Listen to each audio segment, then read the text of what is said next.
Xavier international school अपनी पूरी शान के साथ खड़ा था। ये वही स्कूल था जहां पढ़ने का सपना सिर्फ वही बच्चे देखते थे जिनके घरों में करोड़ों की दौलत थी। स्कूल के गेट के बाहर मर्सिडीज, बीएमडब्ल्यू और ऑडी की कतार हर सुबह लगती थी। ड्राइवर दरवाजे खोलते, बच्चे उतरते और महंगे जूतों की आवाज पत्थर की जमीन पर गूंजती। लेकिन उसी चमकदार दीवार के बाहर कूड़े के ढेर के पास एक नन्हा सा लड़का खड़ा था। उसकी उम्र मुश्किल से 10 साल, फटे हुए कपड़े जिनका रंग पहचान में नहीं आता था, शरीर पर गंदगी, बाल बिखरे हुए और पैरों में एक हरी और एक नीली चप्पल, दोनों अलग अलग। लोग उसे देखते ही नाक सिकोड़ लेते थे। उसका नाम आर्यन था। लेकिन ये नाम उसे किसने दिया, ये उसे खुद भी नहीं पता था। आर्यन रोज की तरह कूड़ा बीन रहा था। प्लास्टिक की बोतलें, टूटे डिब्बे, अखबार, सब कुछ चुनकर एक बोरे में डाल रहा था। यही उसका स्कूल था, यही उसकी दुनिया। इन्हीं चीजों को बेचकर उसे दिन में एक बार रोटी मिलती थी। लोग कहते थे ये बच्चा थोड़ा पागल है, क्योंकि वो अक्सर जमीन पर लकड़ी के टुकड़े से अजीब अजीब निशान बनाता रहता था।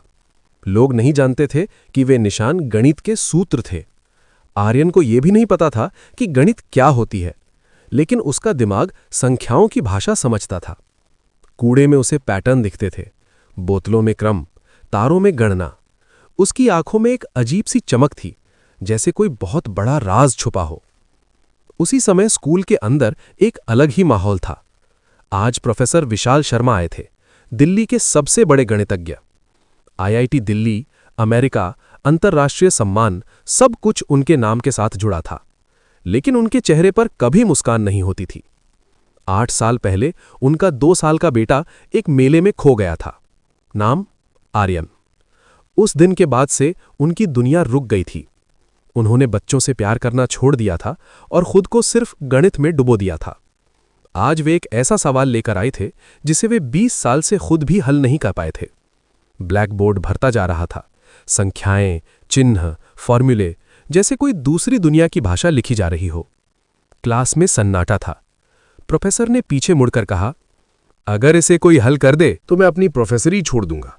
बाहर खिड़की के पास लोहे की जाली से चिपका हुआ आर्यन यह सब देख रहा था। जैसे जैसे सवाल उभरता गया, आर्यन की आंखें चमकने लगीं। उसे ये सवाल डरावना नहीं लगा, उसे ये खूबसूरत कविता जैसा लगा। और तभी उसकी जिंदगी ने करवट लेना शुरू कर दिया।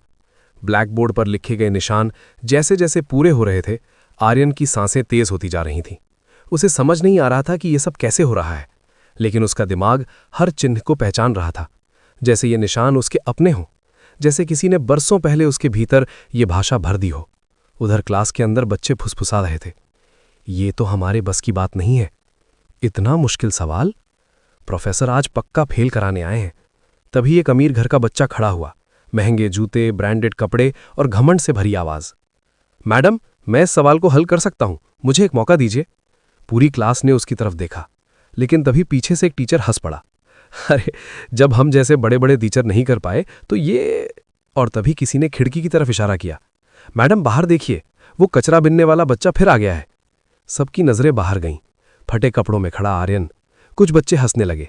अरे जाकर कचरा बिन, ये तेरी औकात की बात नहीं है, स्कूल गंदा कर देता है रोज। आर्यन ने सब सुना, लेकिन उसका ध्यान उन आवाजों पर नहीं था। उसकी आंखें सिर्फ बोर्ड पर थीं। उसी पल चौकीदार लाठी लेकर आया। भाग यहां से, रोज आकर स्कूल बदनाम करता है। आर्यन डरकर भाग गया, लेकिन सवाल उसके दिमाग में बैठ चुका था। रात के 11 बजे दिल्ली की सड़कें शांत थीं, लेकिन आर्यन के भीतर तूफान मचा हुआ था। पुराने बस स्टॉप के नीचे कार्डबोर्ड और अखबारों से बने बिस्तर पर वो करवटें बदल रहा था। पेट में भूख की ऐंठन थी। 2 दिन से ढंग का खाना नहीं मिला था, लेकिन भूख से भी ज्यादा वो सवाल उसे तड़पा रहा था। उसे लग रहा था जैसे कोई आवाज कह रही हो, आर्यन, मैं अधूरा हूं, मुझे पूरा करो। वो उठ बैठा। चारों तरफ बेघर लोग सो रहे थे, कोई शराब में बेहोश, कोई ठंड से कांपता। आर्यन ने अपनी अलग अलग चप्पलें पहनी और बिना कुछ सोचे सड़क की तरफ चल पड़ा। रात में स्कूल की इमारत और भी डरावनी लग रही थी। गेट बंद था, चौकीदार सो रहा था, लेकिन आर्यन जानता था पीछे की दीवार में एक टूटा हुआ हिस्सा है। वो चुपचाप अंदर घुस गया। पेड़ों की परछाइयां हिल रही थीं, लेकिन उसे डर नहीं लग रहा था। उसका दिल बस एक ही दिशा में जा रहा था, उस क्लासरूम की तरफ। खिड़की खुली थी। स्ट्रीट लाइट की रोशनी सीधे ब्लैक बोर्ड पर पड़ रही थी। वो सवाल अब भी वहीं था। आर्यन की सांस रुक गई। वो खिड़की से अंदर कूद गया। टीचर की मेज से उसने चौक का एक छोटा सा टुकड़ा उठाया। गंदे खुरदरे हाथों में वो चौक अजीब सी लग रही थी। आर्यन ने बोर्ड की तरफ देखा और पहली बार मुस्कुराया। अब तुम ठीक हो जाओगे, उसने मन ही मन कहा, और फिर उसने लिखना शुरू किया। रात की खामोशी में सिर्फ एक आवाज गूंज रही थी, खट खट खट। क्लासरूम में अंधेरा था, लेकिन ब्लैक बोर्ड पर लिखा सवाल आर्यन को साफ दिखाई दे रहा था, जैसे कोई रोशनी सीधे उसके दिमाग से निकलकर उन सूत्रों को चमका रही हो। उसने चौक को कसकर पकड़ा और लिखना शुरू किया। पहले वो धीरे धीरे आगे बढ़ा, हर स्टेप सोच समझकर, जैसे किसी पुराने रास्ते पर कई साल बाद लौटा हो। फिर अचानक उसके हाथ तेज हो गए। संख्याएं आपस में जुड़ने लगीं। जहां प्रोफेसर ने जटिलता देखी थी, वहां आर्यन को सरलता दिख रही थी। उसे महसूस हो रहा था कि ये सवाल सिर्फ गणित नहीं है, ये समय और अनंत के बीच का रिश्ता है, ये ब्रह्मांड की गिनती है। चौक की आवाज खामोशी को चीर रही थी, खट खट खट। घड़ी की सुइयां धीरे धीरे आगे बढ़ रही थीं। रात के 12 बजे। आर्यन को भूख याद नहीं रही, ठंड का एहसास नहीं रहा। रात के 1 बजे उसका दिमाग और तेज हो गया, जैसे कोई दरवाज़ा खुल गया हो। उसे पुराने बस स्टॉप की याद आई। वो लकड़ी से ज़मीन पर जो निशान बनाता था, आज वही निशान ब्लैक बोर्ड पर जिंदा हो रहे थे। रात के 2 बजे। उसकी उंगलियां सफ़ेद पड़ चुकी थीं, लेकिन रुकने का सवाल ही नहीं था। वो भूल चुका था कि वो एक कचरा बिनने वाला है। इस पल वो सिर्फ एक गणितज्ञ था। ब्लैक बोर्ड भरता जा रहा था, ऊपर से नीचे तक। कैलकुलस, अलजेब्रा, ज्योमेट्री सब एक दूसरे में घुलते जा रहे थे। अगर कोई इस वक्त उसे देखता तो विश्वास नहीं करता कि ये काम एक 10 साल का बच्चा कर रहा है। रात के 3 बजे आर्यन अचानक रुक गया। उसने बोर्ड को देखा, आंखें बंद कीं, गहरी सांस ली और फिर अंतिम स्टेप लिखा।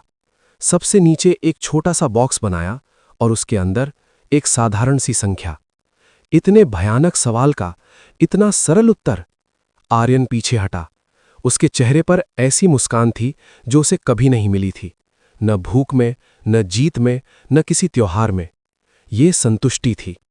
उसने चौक वापस मेज पर रख दी, ब्लैक बोर्ड को आखिरी बार देखा, जैसे कोई कलाकार अपनी आखिरी पेंटिंग देखता है। फिर वो खिड़की से बाहर कूद गया। उसी टूटी दीवार से स्कूल से बाहर निकल गया। सड़कें अब भी वीरान थीं। सुबह होने में वक्त था। आर्यन वापस अपने कार्डबोर्ड के बिस्तर पर आया, लेटते ही गहरी नींद में चला गया। उसे नहीं पता था कि जब वो सो रहा है, उसी समय उसकी किस्मत जाग रही है। सुबह के 8 बजे प्रोफेसर विशाल शर्मा हमेशा की तरह गंभीर चेहरे के साथ स्कूल पहुंचे। उन्हें पूरा भरोसा था कि कोई भी उस सवाल को हल नहीं कर पाया होगा। वे क्लासरूम का दरवाज़ा खोलते हैं और अगले ही पल उनकी दुनिया हिल जाती है।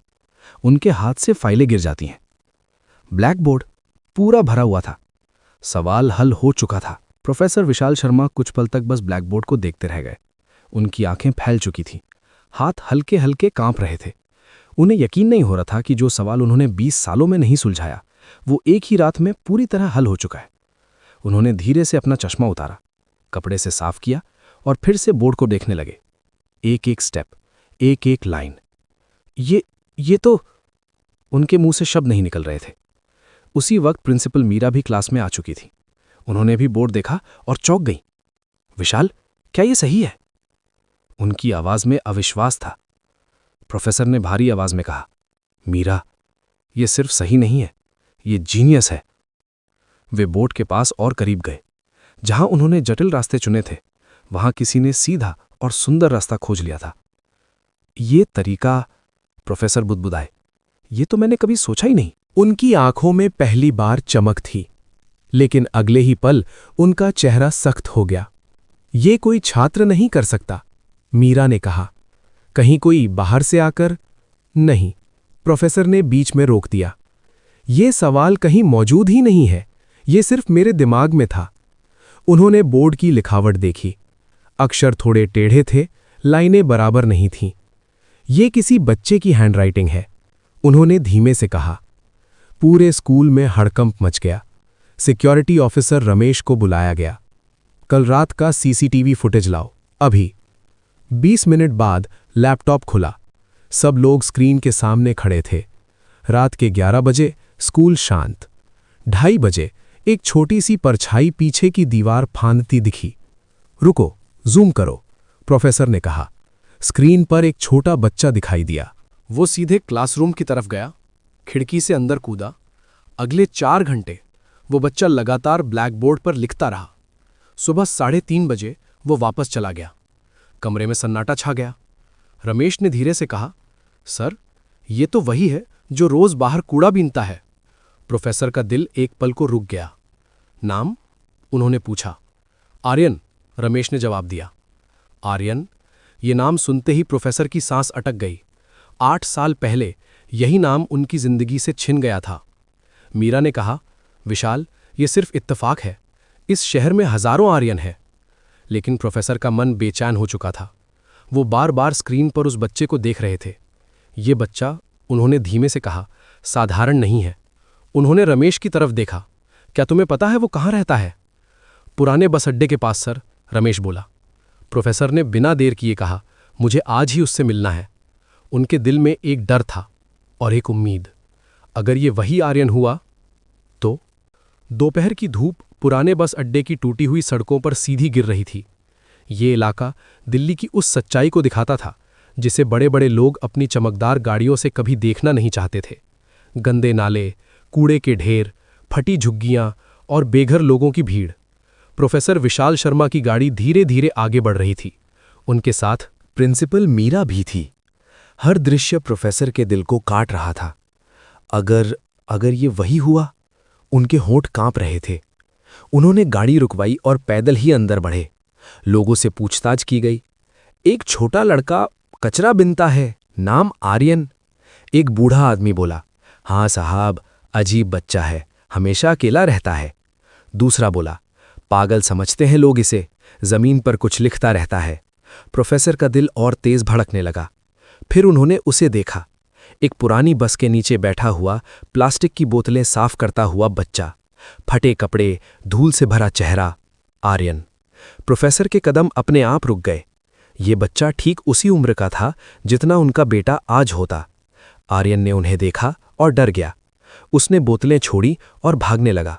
रुको, प्रोफेसर ने कहा, लेकिन आर्यन नहीं रुका। प्रोफेसर ने आगे बढ़कर नरम आवाज में कहा, डरो मत बेटा, मैं तुम्हें कुछ नहीं कहूंगा। आर्यन रुक गया। उसकी आंखों में डर भी था और एक अजीब सी पहचान भी। तुम्हारा नाम आर्यन है? प्रोफेसर ने पूछा। आर्यन ने सिर हिला दिया। तुमने कल रात स्कूल में गणित का सवाल हल किया था? आर्यन कांप गया। साहब, मैंने खुद चुराया नहीं, वो बोला। बस वो सवाल गलत लग रहा था। प्रोफेसर की आंखें भर आईं। उन्होंने घुटने टेककर आर्यन के सामने बैठते हुए कहा, तुमने कुछ गलत नहीं किया, तुमने तो कमाल कर दिया। आर्यन को कुछ समझ नहीं आ रहा था। तुमने ये सब कहाँ सीखा? प्रोफेसर ने पूछा। आर्यन ने सिर झुका लिया। कहीं से नहीं साहब, संख्याएं खुद ब खुद समझ आ जाती हैं। ये सुनकर प्रोफेसर के रोंगटे खड़े हो गए। उन्होंने हिम्मत जुटाकर पूछा, तुम्हें अपने माता पिता के बारे में कुछ याद है? आर्यन ने धीरे से कहा, नहीं। प्रोफेसर का दिल जोर से धड़क उठा। तुम्हारे हाथ पर कोई निशान है? आर्यन ने अपना दायां हाथ खोला। हथेली पर एक छोटा सा तारे जैसा निशान। प्रोफेसर की आंखों से आंसू गिर पड़े। यही निशान। उनकी आवाज टूट गई। मेरे बेटे के हाथ पर भी था। आर्यन घबरा गया। आप क्यों रो रहे हैं? प्रोफेसर ने उसका हाथ कांपते हुए पकड़ा। क्योंकि, वे बोले, शायद तुम वही हो जिसे मैं 8 साल से ढूंढ रहा हूं। हवा एक पल को जैसे रुक गई। पुराने बस अड्डे के शोर में आर्यन बिल्कुल चुप खड़ा था। प्रोफेसर विशाल शर्मा की बातें उसके दिमाग में ठीक से उतर ही नहीं रही थीं। आप मुझे ढूंढ रहे थे? आर्यन ने धीरे से पूछा। प्रोफेसर ने गहरी सांस ली। उनकी आंखें अभी भी नम थीं। हाँ बेटा, 8 साल से। आर्यन डर गया। उसने एक कदम पीछे किया। मैं कहीं नहीं जाऊंगा, वो बोला। मुझे यहीं रहना है। उसे लगा शायद अब उसे पुलिस के हवाले कर दिया जाएगा या फिर से अकेला छोड़ दिया जाएगा। प्रोफेसर ने ये डर उसकी आंखों में साफ देख लिया। उन्होंने बहुत नरमी से कहा, डरो मत, मैं तुम्हें जबरदस्ती कहीं नहीं ले जाऊंगा। फिर उन्होंने आर्यन के पेट की तरफ देखा। वो साफ समझ गए। तुम कब से भूखे हो? आर्यन ने सिर झुका लिया। 2 दिन से। ये सुनते ही प्रोफेसर का दिल टूट सा गया। चलो, उन्होंने कहा, पहले खाना खाते हैं, फिर जो तुम चाहो वही होगा। थोड़ी देर की चुप्पी के बाद आर्यन धीरे धीरे उनकी गाड़ी में बैठ गया। ये उसकी जिंदगी की पहली कार राइड थी। खिड़की से बाहर देखता हुआ वो हैरान था। इतनी साफ सड़कें, इतनी ऊंची इमारतें। उसे लग रहा था जैसे वो किसी और दुनिया में आ गया हो। कुछ देर बाद गाड़ी एक बड़े सुंदर घर के सामने रुकी। आर्यन उतरते ही सहज रूप से पीछे हट गया। मेरा नहीं है, वो बुदबुदाया। प्रोफेसर मुस्कुराए। आज से हो सकता है। उन्होंने घंटी बजाई। दरवाज़ा खुला। सामने सुधा शर्मा खड़ी थीं। जैसे ही उनकी नज़र आर्यन पर पड़ी, वो हिल गईं। उनके हाथ से दरवाजे का हैंडल छूट गया। विशाल, उनकी आवाज़ कांप रही थी। ये बच्चा? प्रोफेसर ने धीरे से कहा। सुधा, इसका नाम भी आर्यन है। सुधा शर्मा धीरे धीरे आगे बढ़ीं। उन्होंने आर्यन के चेहरे को ध्यान से देखा। आंखें, नाक, होंठ, सब कुछ किसी भूली हुई तस्वीर जैसा। क्या मैं इसे छू सकती हूं? उन्होंने पूछा। आर्यन सहम गया, लेकिन न जाने क्यों वो रुका रहा। सुधा ने उसका हाथ पकड़ा और जैसे ही उनकी नज़र उस तारे के निशान पर पड़ी, वो फूट फूट कर रो पड़ी। यही, वे सिसकते हुए बोलीं, यही निशान मेरे बेटे के हाथ पर था। आर्यन घबरा गया। आंटी, आप क्यों रो रही हैं? सुधा ने उसे जोर से गले लगा लिया। इतनी गर्मी, इतना अपनापन आर्यन ने पहली बार महसूस किया। उसकी आंखों से अपने आप आंसू निकल आए। उसे नहीं पता था क्यों, लेकिन ये रोना अच्छा लग रहा था। उस दिन आर्यन को गर्म पानी से नहलाया गया, नए कपड़े पहनाए गए। उसने भरपेट खाना खाया। दाल, चावल, रोटी, वो सब जो उसने सपने में भी नहीं सोचा था।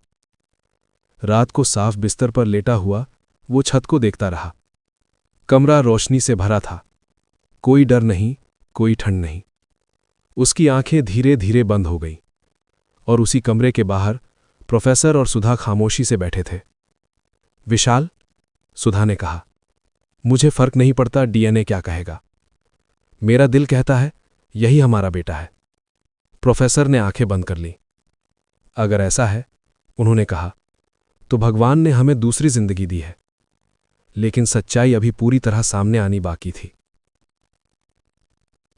अगली सुबह घर में अजीब सी खामोशी थी। आर्यन गहरी नींद में था। साफ बिस्तर, नरम तकिया। उसके चेहरे पर एक सुकून था जो उसने कभी नहीं जाना था। ड्राइंग रूम में प्रोफेसर विशाल शर्मा और सुधा आमने सामने बैठे थे। अगर हम गलत हुए तो? सुधा की आवाज में डर था। प्रोफेसर कुछ पल चुप रहे, फिर बोले, तो भी मैं इस बच्चे को सड़क पर वापस नहीं भेज सकता। लेकिन फैसला जरूरी था। उसी दिन आर्यन का डीएनए टेस्ट कराने का निर्णय लिया गया। डॉक्टर ने आर्यन से खून का सैंपल लिया। सुई देखते ही वो सहम गया। सुधा ने उसका हाथ थाम लिया। डरो मत बेटा, उन्होंने मुस्कुरा कर कहा, मैं यहीं हूं। ये शब्द आर्यन के लिए नए थे। कोई यहीं है। उधर स्कूल में हलचल मची हुई थी। जिस सवाल को दुनिया असंभव मानती थी, वो हल हो चुका था, और वो भी एक कचरा बिनने वाला बच्चे द्वारा। प्रोफेसर ने पूरे स्टाफ को बुलाया। आर्यन को साफ कपड़ों में क्लासरूम के सामने लाया गया। वही बच्चे जो कल तक हंसते थे, आज चुप थे। प्रिंसिपल मीरा ने कहा, ये बच्चा हम सब के लिए एक सबक है। तालियां बजी, लेकिन आर्यन का सिर झुका हुआ था। उसे समझ नहीं आ रहा था कि लोग आज इतने अच्छे क्यों हो गए हैं। एक बच्चा फुसफुसाया, यही है वो, वही टीचर जिन्होंने कहा था जाकर कचरा बिन, आज चुप खड़े थे। सम्मान के बाद प्रोफेसर आर्यन को लेकर पुराने बस अड्डे की तरफ गए। क्यों? आर्यन ने पूछा। क्योंकि, प्रोफेसर बोले, मैं तुम्हारे अतीत को जानना चाहता हूं। वहां एक बूढ़ा आदमी मिला, रामू काका। झुकी हुई कमर, कांपते हाथ। हाँ साहब, रामू काका बोले, यही है वो बच्चा। उन्होंने बताया 8 साल पहले ये बहुत बीमार हालत में मिला था। कुछ याद नहीं था इसे। मैं रद्दी बेचता हूं, वे बोले। पुरानी किताबें आती थीं। ये बच्चा उन्हें देखकर घंटों बैठा रहता था। प्रोफेसर हैरान थे। इसे पढ़ना किसने सिखाया? रामू काका हंसे। किसी ने नहीं, ये खुद समझ लेता था। आर्यन चुपचाप सुन रहा था। उसे पहली बार अपने बारे में कुछ पता चल रहा था। रात को फोन की घंटी बजी। डॉक्टर का नंबर था। प्रोफेसर और सुधा एक दूसरे की तरफ देखने लगे। रिपोर्ट आ गई है, डॉक्टर बोले। सांसें थम गईं। कल सुबह आ जाइए। वो रात सबसे लंबी रात थी। आर्यन अपने कमरे में छत को देखता रहा। अगर ये लोग मुझे छोड़ दे तो, उसने मन ही मन सोचा। उसे नहीं पता था सुबह उसकी किस्मत हमेशा के लिए फैसला होने वाली है। अगली सुबह सूरज निकल चुका था, लेकिन प्रोफेसर विशाल शर्मा के घर में अब भी अंधेरा सा महसूस हो रहा था। आर्यन चुपचाप तैयार हो रहा था। नए कपड़े थे, लेकिन दिल में डर पुराना था। अगर आज सब खत्म हो गया तो, वो सोच रहा था। उसे याद आया कैसे लोग अचानक जिंदगी से चले जाते हैं। बस अड्डे पर कितने लोग आए और गायब हो गए। ड्राइंग रूम में सुधा शर्मा भगवान के सामने दिया जला रही थीं। उनके होंठ हिल रहे थे। हे भगवान, अगर ये मेरा बेटा है तो मुझे मेरी दुनिया लौटा दो।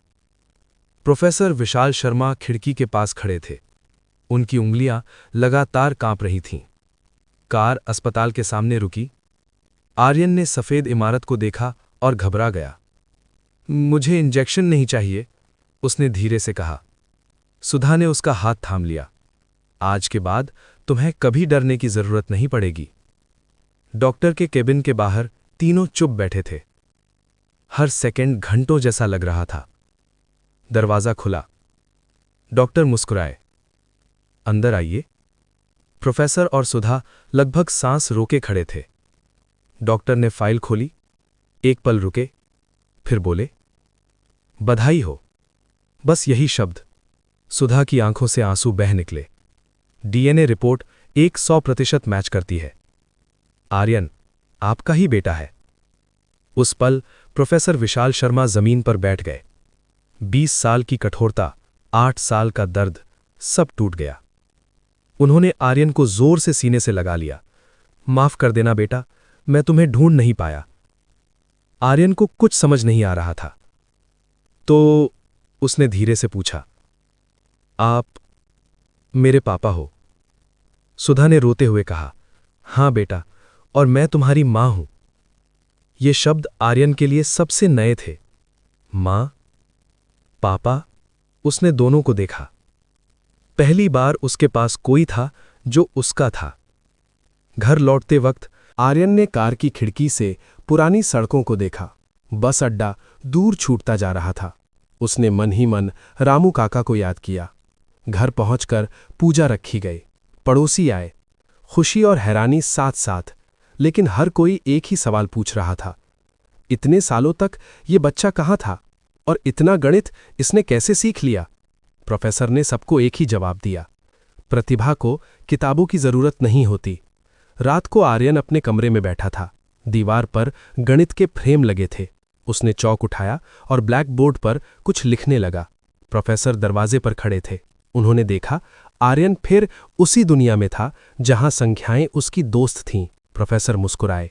लेकिन कहानी अभी खत्म नहीं हुई थी, क्योंकि अब दुनिया को पता चलने वाला था कि एक कचरा बिनने वाला बच्चा गणित की दुनिया को हिला सकता है। आर्यन के घर आने के कुछ ही दिनों में ये खबर आग की तरह फैल गई। कचरा बिनने वाला बच्चा निकला प्रोफेसर विशाल शर्मा का बेटा। 10 साल का लड़का हल कर गया 20 साल पुराना गणितीय सवाल। टीवी चैनलों पर ब्रेकिंग न्यूज चलने लगी।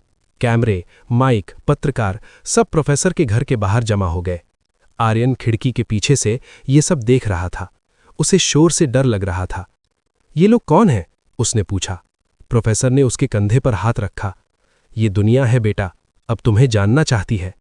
लेकिन हर कोई खुश नहीं था। गणित की दुनिया में हड़कंप मच गया। कुछ बड़े प्रोफेसरों ने कहा, यह संभव नहीं है। एक अनपढ़ बच्चा इतनी उच्च गणित कैसे जान सकता है? जरूर किसी ने सिखाया होगा। एक टीवी डिबेट में एक मशहूर प्रोफेसर चिल्लाया, यह सब भावनात्मक ड्रामा है, गणित भावनाओं से नहीं चलता। आर्यन ने टीवी बंद कर दिया। उसकी आंखों में फिर वही पुराना डर था। क्या वह फिर गलत साबित हो जाऊंगा? उसी दिन स्कूल से फोन आया। एक अंतर्राष्ट्रीय गणित परिषद आर्यन की खुली परीक्षा चाहती थी। कोई किताब नहीं, कोई टीचर नहीं, सिर्फ बोर्ड, चौक और सवाल। अगर वो पास हुआ तो दुनिया मानेगी, अगर नहीं तो सब झूठ कहलाएगा। सुधा डर गईं। वो अभी बच्चा है। प्रोफेसर चुप थे। फिर आर्यन बोला, अगर सवाल होंगे तो जवाब भी होंगे। परीक्षा का दिन आया। एक बड़ा हॉल, देश विदेश के गणितज्ञ, कैमरे लाइव। आर्यन छोटे कदमों से स्टेज पर आया। भीड़ में फुसफुसाहट। यही है, इतना छोटा? बोर्ड पर सवाल लिखा गया, ऐसा सवाल जो सामान्य कॉलेज प्रोफेसर भी घबरा कर छोड़ दें। हॉल में सन्नाटा। आर्यन ने बोर्ड को देखा। उसकी आंखों में वही पुरानी चमक लौट आई। उसे ना कैमरे दिखे, ना लोग, बस संख्याएं। उसने लिखना शुरू किया, पहले धीरे, फिर तेज। 30 मिनट में पूरा बोर्ड भर गया। आखिरी लाइन लिखते ही उसने चौक रख दी। कुछ सेकंड की खामोशी। फिर एक विदेशी प्रोफेसर खड़ा हुआ। ये असाधारण है। दूसरा बोला, हम गलत थे। हॉल तालियों से गूंज उठा। सुधा रो पड़ी। प्रोफेसर की आंखें नम थीं।